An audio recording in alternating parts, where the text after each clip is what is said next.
You're listening to the Bigfoot Chronicles. I'm Dr. Graham Richards, and this is Episode 5, The Long Walk. So far, we've examined the pieces of the puzzle, the prints, the film, the sounds, the stories. But tonight we shift our view, up and out. We're not looking at a footprint in the mud. We're looking at the trail that came before it, and the path that followed after. Because tonight, we ask a question I've pondered for years as a field biologist.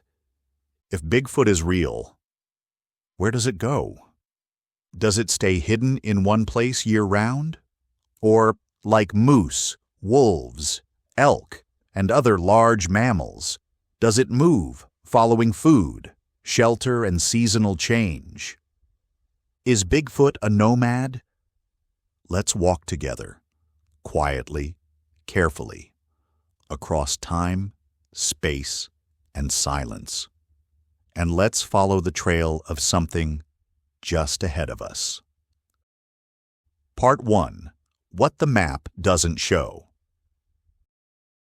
When most people imagine Bigfoot habitat, they picture the Pacific Northwest, fog-draped evergreens, moss-covered firs, waterfalls, the deep woods of Washington, Oregon, and British Columbia. And it's true. Those regions have the highest volume of documented sightings. But that's not the whole story. I've spent the last 15 years compiling field reports, forestry records, hunter testimonies, and acoustic data.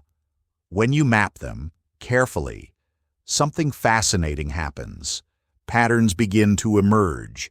Sightings tend to spike in spring and autumn. Reports of vocalizations cluster near certain ecological corridors.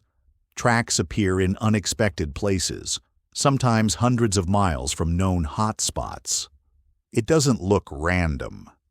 It looks like movement. Part 2. A creature that follows food. Let's talk about survival. A creature as large as Bigfoot, estimated by many to weigh between 500 and 900 pounds, would need a vast and reliable food supply. Assuming a diet similar to omnivorous primates or bears, it would likely consume roots, berries, and tubers in spring and summer, fish from streams during salmon runs, insects, nuts, small mammals, bird eggs, carrion during winter, fungi and tree bark as fallback food. But these resources are not constant. They shift. They bloom and vanish. The salmon don't run all year. The berries ripen once, then disappear. In known primates, gorillas, chimps, bonobos, movement follows abundance. Even black bears migrate vertically along elevation bands to stay with food availability. So why wouldn't Bigfoot? In fact, it might explain something else. Why is Bigfoot so hard to find? Because we're always looking in the last place it was reported, not where it's going next.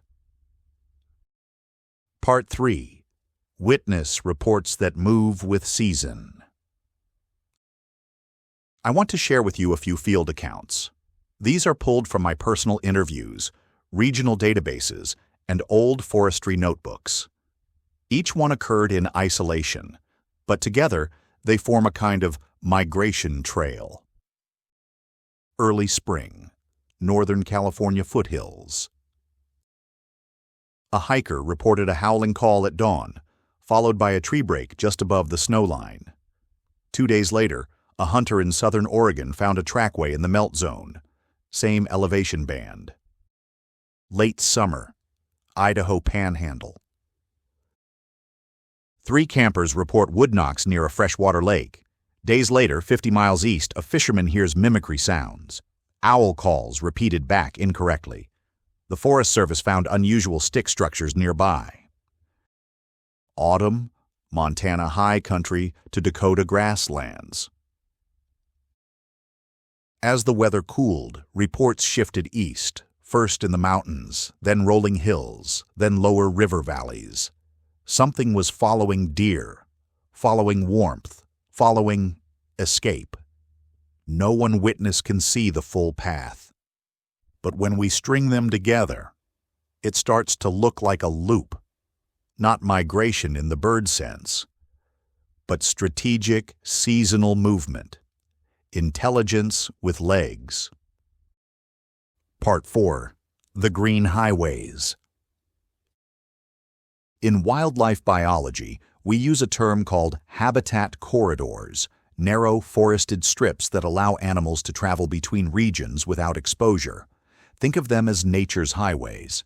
And across North America, especially the West, these corridors are real. Some stretch hundreds of miles. One in particular runs from Northern California up through Oregon's Cascade Range, across the Olympic Peninsula, into southern British Columbia, then forks, one branch climbing toward the Yukon, the other curving into Alberta. When we overlay Bigfoot sightings on these corridors, a remarkable thing happens. They match, and it gets stranger. In some areas, sightings stop suddenly where interstate highways or large urban development cuts across the corridor. But resume again on the other side. It's as if something learned where to cross, or where not to. That's not random. That's strategy. Part 5. What primates teach us. Let's look at what we know from real-world primates. Chimpanzees in the Congo Basin follow well-worn seasonal circuits through their forest ranges. They return to certain fruit trees at exact times each year. Orangutans, solitary but intelligent, move methodically through elevation zones. And some communities pass this knowledge on intergenerationally. What's more, many primates have been known to use overlapping ranges, nomadic within a territory, but never staying long. Sound familiar? Bigfoot isn't seen often in the same place twice. It appears, leaves prints, perhaps vocalizes, and disappears. For months, sometimes years. But maybe it's not gone. Maybe it's just elsewhere on the loop. Part 6. The Winter Question. One of the most debated questions in the Bigfoot community is this: where does it go in the winter? If it were flesh and blood, and I believe it is, it would need shelter, warmth, cover, food. Here are the prevailing theories. Cave systems. Reports exist of strange howls echoing from karst cave regions. One researcher in Kentucky documented a network of deep hollows with consistent springtime tracks at the entrances. Pine density zones. Thick evergreen zones provide cover and microclimate buffering during harsh winters. Elk use them. So could something else. Lower elevation loops. As with deer, Bigfoot may descend into lower valleys and floodplains during snow months, returning to the high ridges in spring. In all cases, movement isn't random. It's reactive, strategic, perhaps even remembered. Part 7. Tracking the Invisible. So why don't we just follow it? Truth is, we try. But we're limited. Bigfoot doesn't follow trails. It moves through brush, across drainages, up shale slopes, through thickets most people wouldn't enter with a machete. It travels at night, avoids scent traps, knows when you're watching. And perhaps most frustrating for researchers like me, it seems to know exactly how far away to stay. I've heard stories of teams tracking prints for a day, only to have them vanish at the edge of a logging road. No sign of a cross, just gone. But I don't think it disappears. I think it doubles back. Because if this creature is migratory, it's not just walking a straight line. It's walking a loop of memory, a circuit of ancestral roots, and we're always one ridge behind. Part 8. Mapping the Unknown. I've spent the last decade working with GIS specialists to build dynamic sighting overlays, layering elevation, temperature, vegetation index, and human footprint data. And we're starting to see something remarkable. Clusters move. They don't follow roads. They follow river valleys. They follow salmon runs. They follow berry ripening schedules. They follow prey animals. And sometimes, they avoid wildfire burn zones before they even happen, as if they feel something changing in the land. That's not just adaptation. That's awareness. Part 9. The Culture of Movement. If Bigfoot migrates, what else might that imply? Shared memory. Territory handoffs between groups. Possibly even ritual, returning to sacred areas. Knowledge passed from parent to child. This makes Bigfoot not just a rare animal, but a mobile culture. One that is ancient. One that hides not in the shadows, but in the motion between them. Maybe we've never caught it, because we've never walked far enough. That's all for episode 5 of the Bigfoot Chronicles. Next time, we'll explore something more difficult to define. Habituation. Cases where humans claim ongoing peaceful contact with Bigfoot near their homes. Are they real? What patterns emerge across these long-term experiences? And what can they teach us about trust between species? If you've tracked seasonal movement or noticed patterns in sightings, I'd love to hear from you.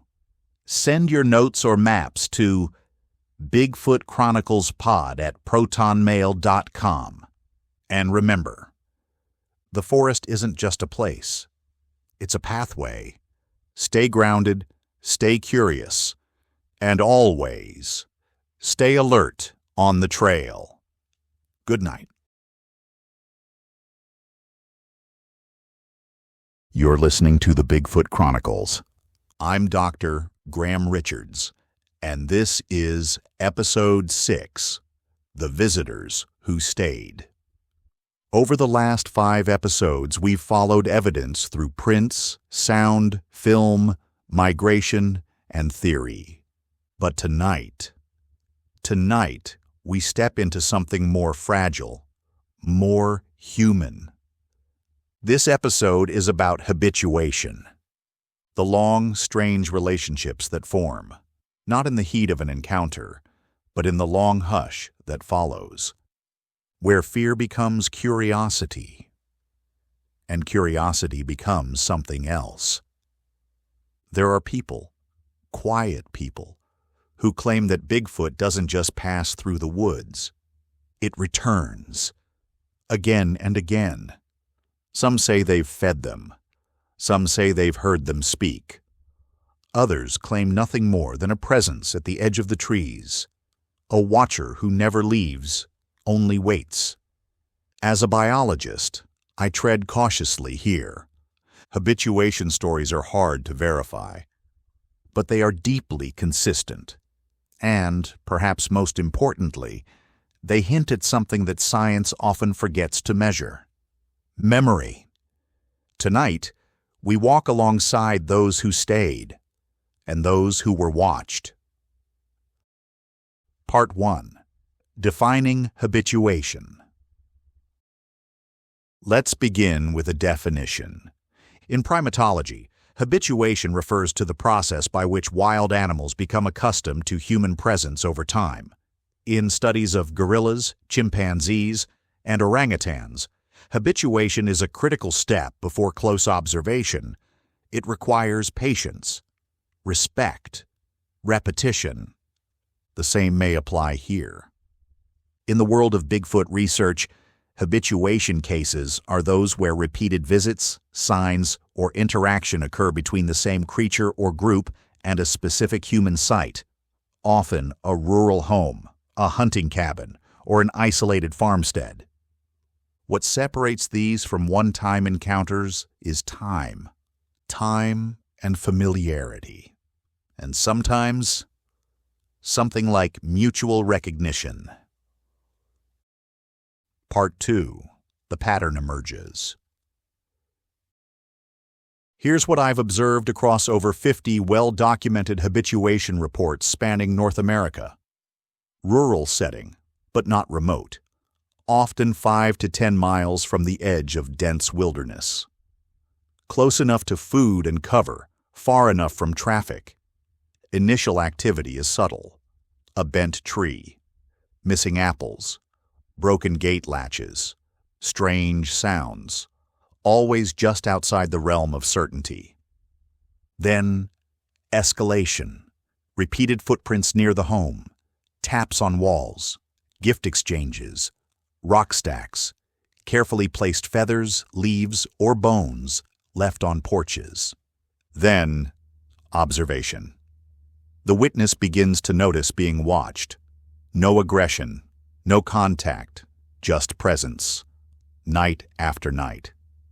In one case, a woman in Arkansas said she left out fruit every evening on a stump. Some mornings it was gone. Other mornings it was rearranged, half-eaten, or swapped with a stick or stone. Once she left a drawing. The next morning, she found another drawing. Crude, scratched with a stone, but unmistakably patterned. These are not isolated fantasies. They echo each other, state to state.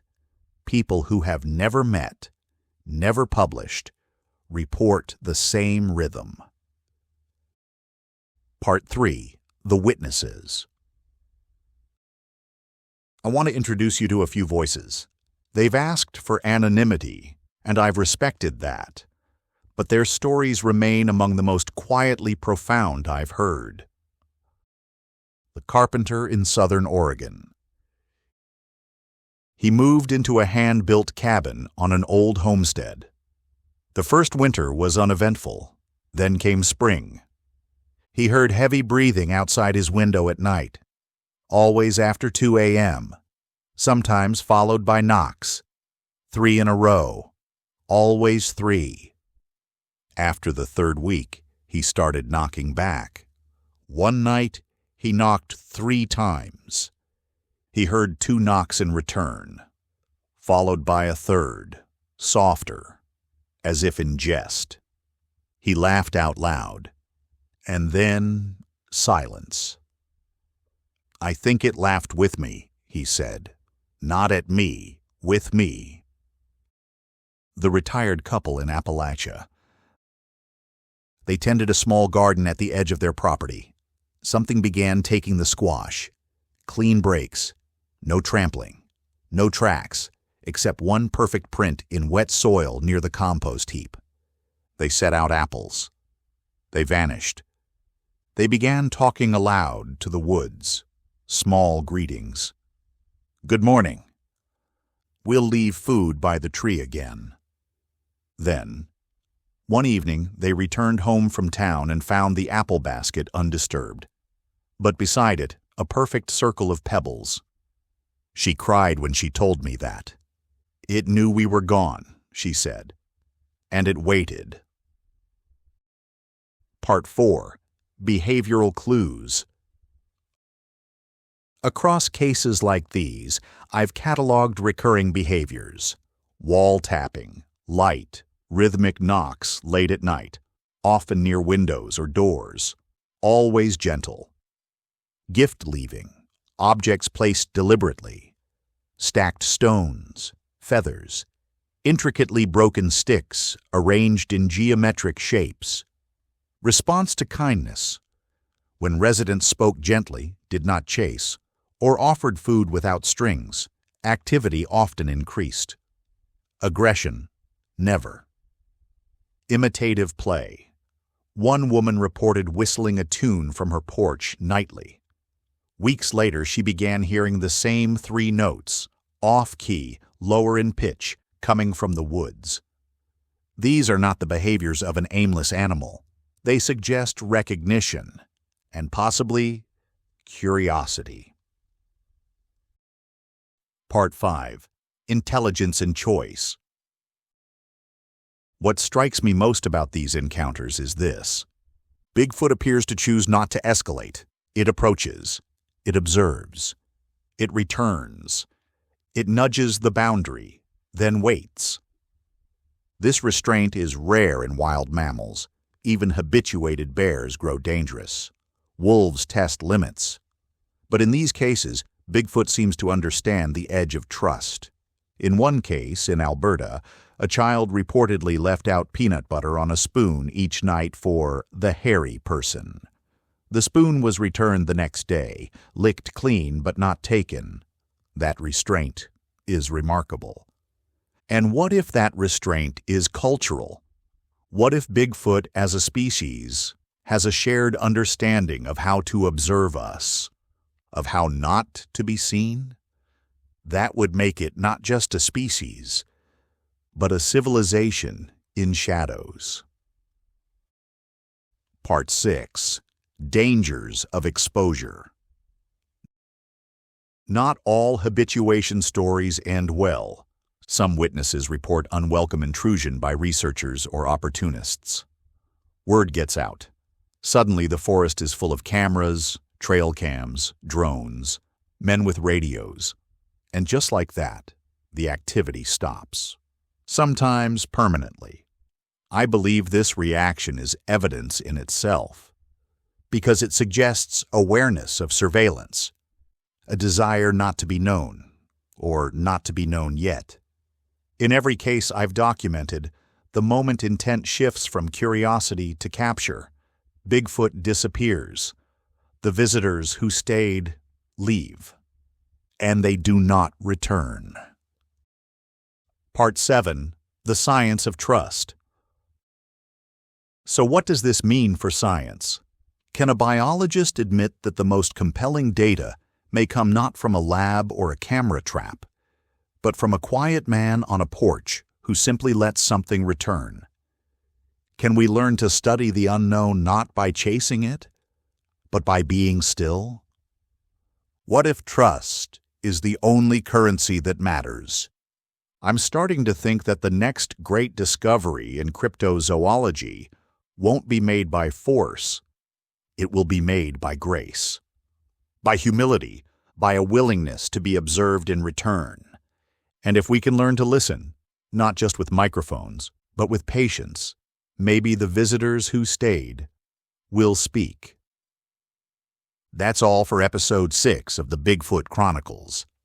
Next time, we turn to something that haunts every serious researcher, the evidence that vanishes.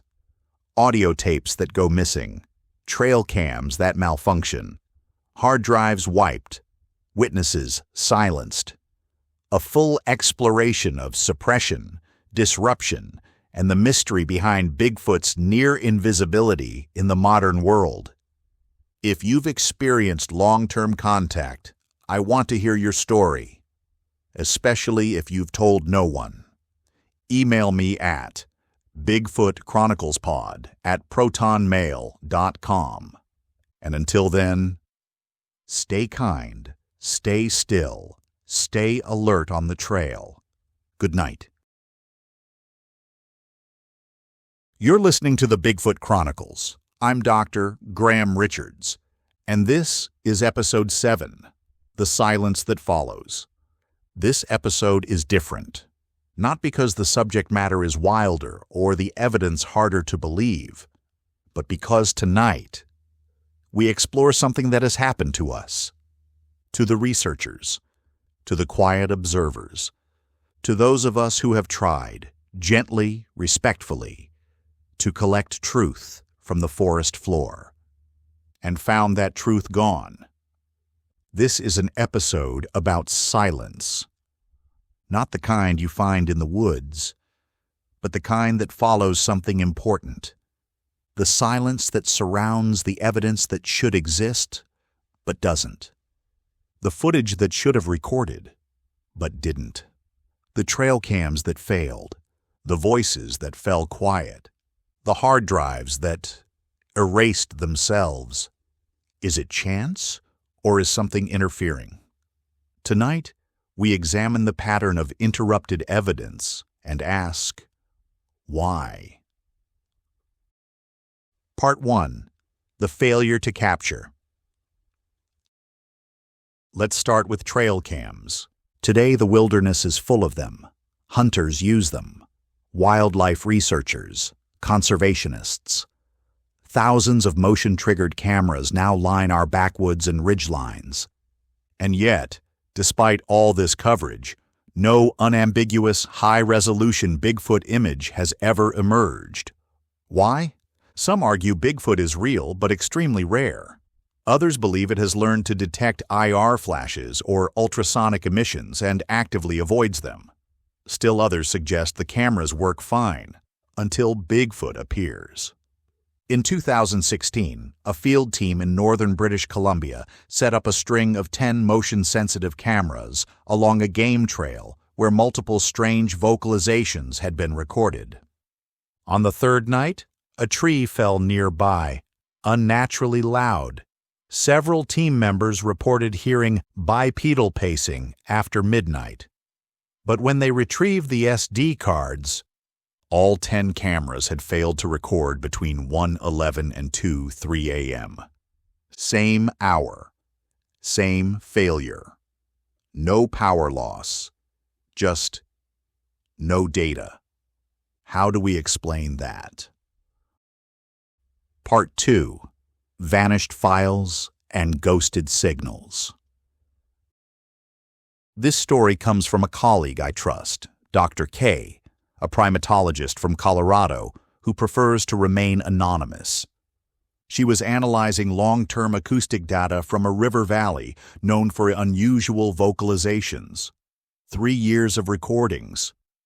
Everything logged, time-stamped, and backed up in 3 locations.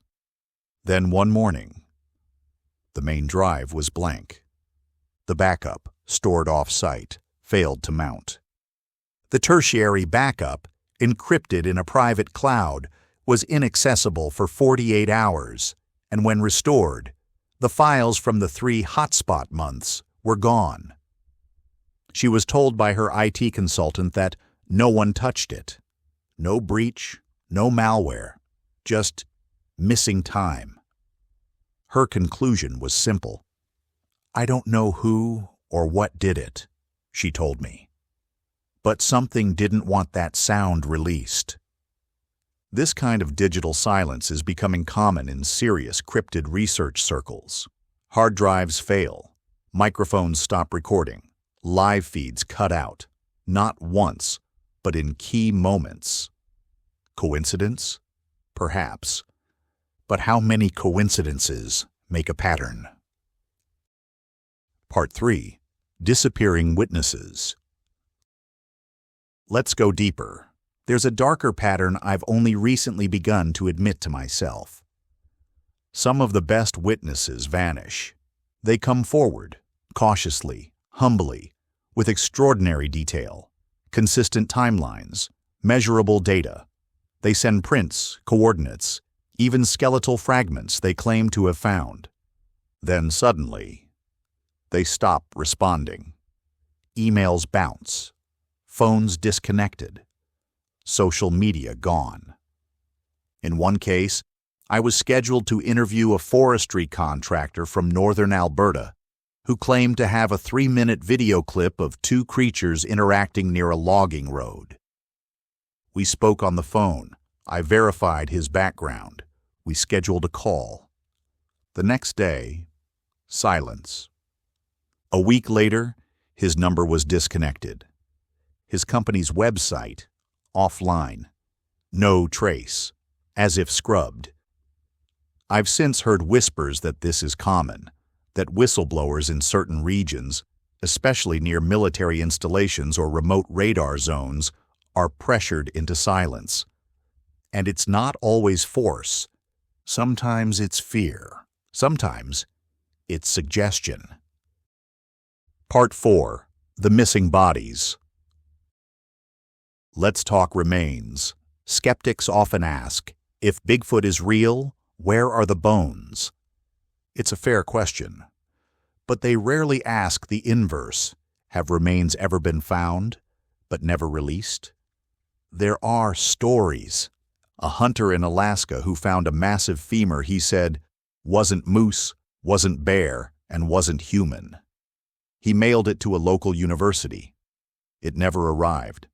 A retired firefighter in the Cascades who claimed to have stumbled on a burial site. 2 large humanoid skeletons partially unearthed after flooding. He marked the site, returned with a friend 3 days later. The site had been dug out and burned. A geologist who found what she thought was a calcified foot embedded in shale near a river wash sent images to 3 colleagues. The emails never delivered. No headlines, no closures, just silence. Not the absence of evidence, but the removal of it. Part 5. Explanations: Natural, Paranormal, and Tactical. Let's take a breath and ask, what could be causing this silence? Here are the prevailing theories. 1. Technological interference, biological or engineered. Some researchers believe Bigfoot emits infrasound, low-frequency vocalizations capable of disrupting electronics or inducing confusion. Similar effects are documented in elephants and tigers. Others speculate it may detect EMF or IR sensors, perhaps through heightened biological senses, or even specialized organs. Second, paranormal theories. A growing camp within the Bigfoot community believes the creature is not strictly biological, perhaps interdimensional or partially ethereal, able to phase in and out of our perception. This would explain the lack of physical remains, the ability to vanish, and the electronic disruptions. I remain skeptical, but open. 3. Suppression by unknown agencies.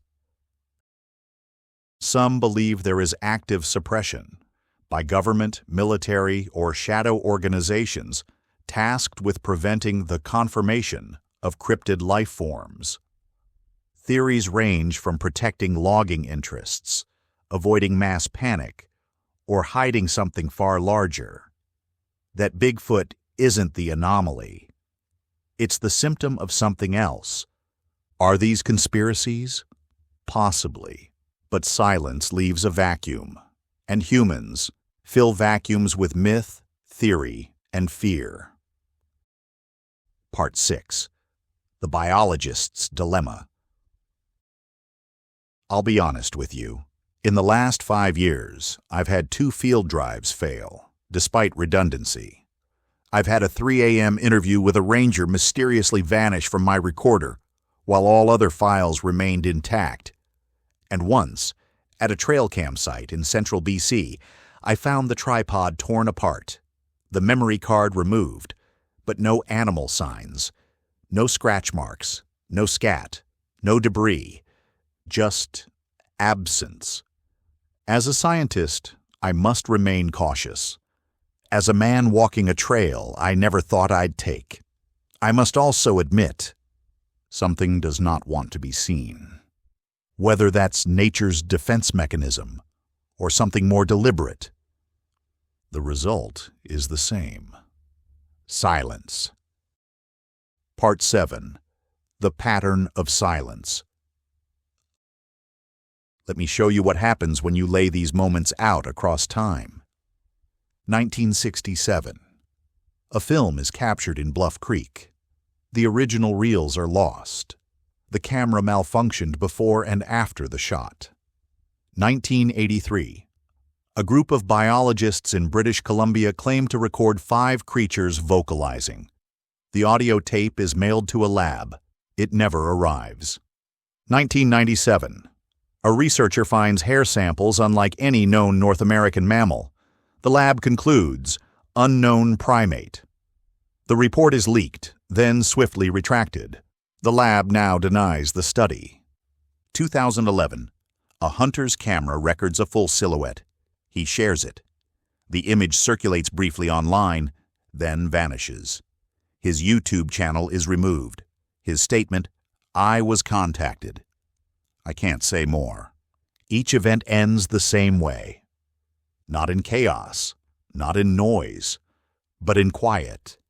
The quiet of things being pulled back, scrubbed, forgotten, or made to be forgotten. Closing reflection. So what do? We keep walking, we keep watching, and we keep recording, even if only in memory, because the silence that follows is still a kind of sound, a warning, a choice, a whisper. You saw nothing, but we did, and we still do. That's all for Episode 7 of the Bigfoot Chronicles. Next time, we return to something older, myths and legends from indigenous communities around the world that describe a being like Bigfoot. What do these stories tell us? And what do they remember that we've forgotten? If you've lost evidence or been warned not to speak, please know this space is safe. Email me at bigfootchroniclespod@protonmail.com. And remember, the truth doesn't always vanish. Sometimes it just waits for the right moment to return. Stay aware, stay grounded, and stay alert on the trail. Good night. You're listening to the Bigfoot Chronicles. I'm Dr. Graham Richards, and this is Episode 8, The Lines We're Not Meant to Cross. In biology, there's a principle as old as life itself: territory. Every species defends something: space, mates, food, nesting grounds, escape routes, from wolves to chimpanzees to birdsong in your backyard. Animals use space like language. They patrol it, mark it, guard it. And I've come to believe that Bigfoot does too. This episode is about the invisible lines in the woods, the places where things change, where the air thickens, where you feel watched, where the forest says, without words, you've gone far enough. We'll look at barrier signs, vocal confrontations, and behavioral patterns that suggest something intelligent may be drawing lines and enforcing them. This isn't an episode about what we've seen. It's about where we're not supposed to go. Part 1. Unseen Perimeters. Let's begin with a phrase I've heard dozens of times. It just felt wrong. Hunters, hikers, researchers, many report sudden unease in certain forest areas. Sometimes they hear a sound, other times nothing at all. But they know. Something shifted. One veteran bow hunter in Colorado told me he entered a high valley he'd scouted for weeks. No animals, no birds, no wind. After 10 minutes, he turned and left, hands shaking. He said, "It felt like I'd walked into someone else's room." I've experienced it too. Areas where the silence is so thick it compresses your thoughts. And when you cross a certain point, the feeling lifts. Invisible lines, drawn by something that knows you're there. Part 2. Markers and Warnings. Territory leaves sign. It always does. In the animal world, wolves use scent. Bears use trees. Chimpanzees use drumming displays. But Bigfoot? Here's what I've found across dozens of reports. Broken trees angled inward, forming crude gateways. Large rocks stacked in unnatural formations, often near trails. X-shaped stick formations, especially at trail intersections. Logs dragged across paths not fallen naturally, placed. Sound barriers, walls of branches, bark, or debris surrounding specific groves. These markers don't occur randomly. They tend to cluster at ecological transition zones, where forest shifts to meadow, where ridges drop into ravines. It's almost as if something is saying, "This part is mine." Part 3. Audio Confrontations. Let's talk about sound. One of the most consistent behaviors tied to territory is vocal confrontation. Reports often describe loud bluff charges, bipedal stomping without visual contact, deep chest thumps or percussive slaps, long moaning howls that build in intensity, sudden bursts of chatter that seem to track the intruder's movement.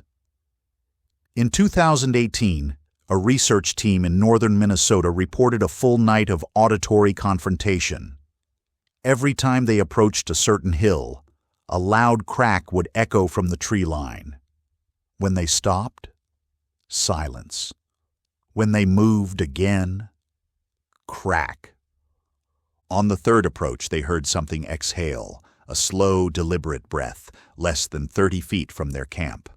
They never saw it, but they left immediately. This was not random noise. This was boundary defense. Part 4. Behavioral Parallels. In the natural world, territoriality correlates with intelligence. The more complex the brain, the more nuanced the border. Chimpanzees will mark boundaries with ritual displays, howls, chest beats, fecal marking. Wolves use patrol loops and howling zones. Bigfoot appears to take this further. Its barriers aren't just physical, they're psychological.